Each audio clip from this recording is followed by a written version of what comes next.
Chaque année, le Maroc comptabilise plus de 35 000 véhicules en fin de vie. Un véhicule en fin de vie est un véhicule qui ne remplit plus les caractéristiques d'homologation et qui ne serait donc plus en mesure d'être utilisé sans compromettre la sécurité et la salubrité publique. Nous sommes à Sidmki, dans la région de Barchid. C'est ici où Cadber, le premier et unique centre de démolition, traitement et recyclage de véhicules hors d'usage au Maroc, a choisi de s'implanter. Installée sur un terrain de 18 hectares, l'unité de traitement Cadber est autorisée par la direction de la programmation de l'aménagement et de l'infrastructure de la wilaya de la région Casablanca-Stade et opère conformément à la réglementation en vigueur.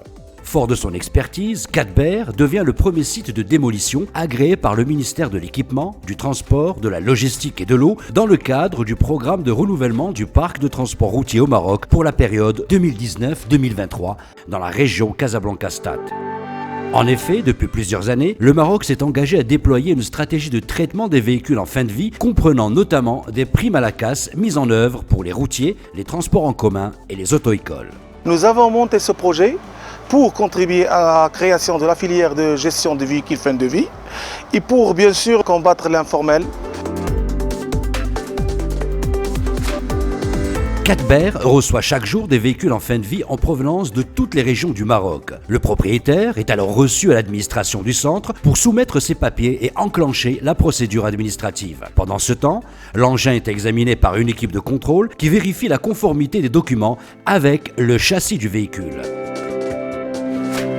Une fois validé conforme, il est dirigé vers le parc de stationnement en attente de réception de l'ordre de démolition de la part de la délégation provinciale de l'équipement et du transport de la région de domiciliation du véhicule. À la réception de l'ordre de démolition, le véhicule est dirigé vers l'atelier de dépollution. Dans cet espace sont retirés tous les déchets dangereux présents dans le véhicule, la batterie et les huiles moteurs. Le véhicule est ensuite dirigé vers l'atelier de démontage où l'on procède au découpage et au démantèlement de ses différentes parties. Un agent de Cadber procède alors au retrait des plaques d'immatriculation et de la partie métallique où est inscrit le numéro de châssis et pour empêcher la remise en circulation du véhicule en l'état. Ces éléments sont ensuite archivés pour audit par le ministère de l'Équipement et du Transport.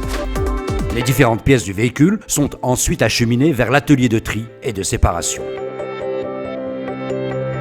Conformément au CPS et dans une approche circulaire qui préconise la réutilisation des pièces en bon état, Cadber, grâce à l'expertise de ses agents, vérifie et contrôle toutes les pièces démontées afin de trier celles réutilisables. Afin de garantir la traçabilité et la transparence du processus de traitement des véhicules en fin de vie, chaque opération de dépollution, de démontage, de tri et de recyclage effectuée au sein de l'unité Cadber est filmée et documentée.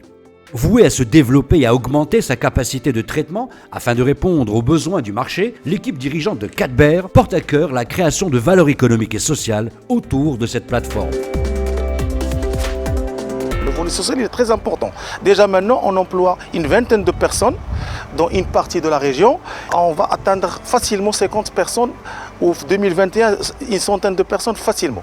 Rappelons que la filière de traitement des véhicules en fin de vie s'inscrit dans le cadre de la stratégie nationale pour la réduction et la valorisation des déchets. C'est pourquoi Cadber, engagé pour la protection de l'environnement, s'est équipé en technologie de recyclage pour le plastique, le caoutchouc et la fonte des métaux ferreux et non ferreux afin de garantir une nouvelle vie à tous les coproduits émanant de ce processus.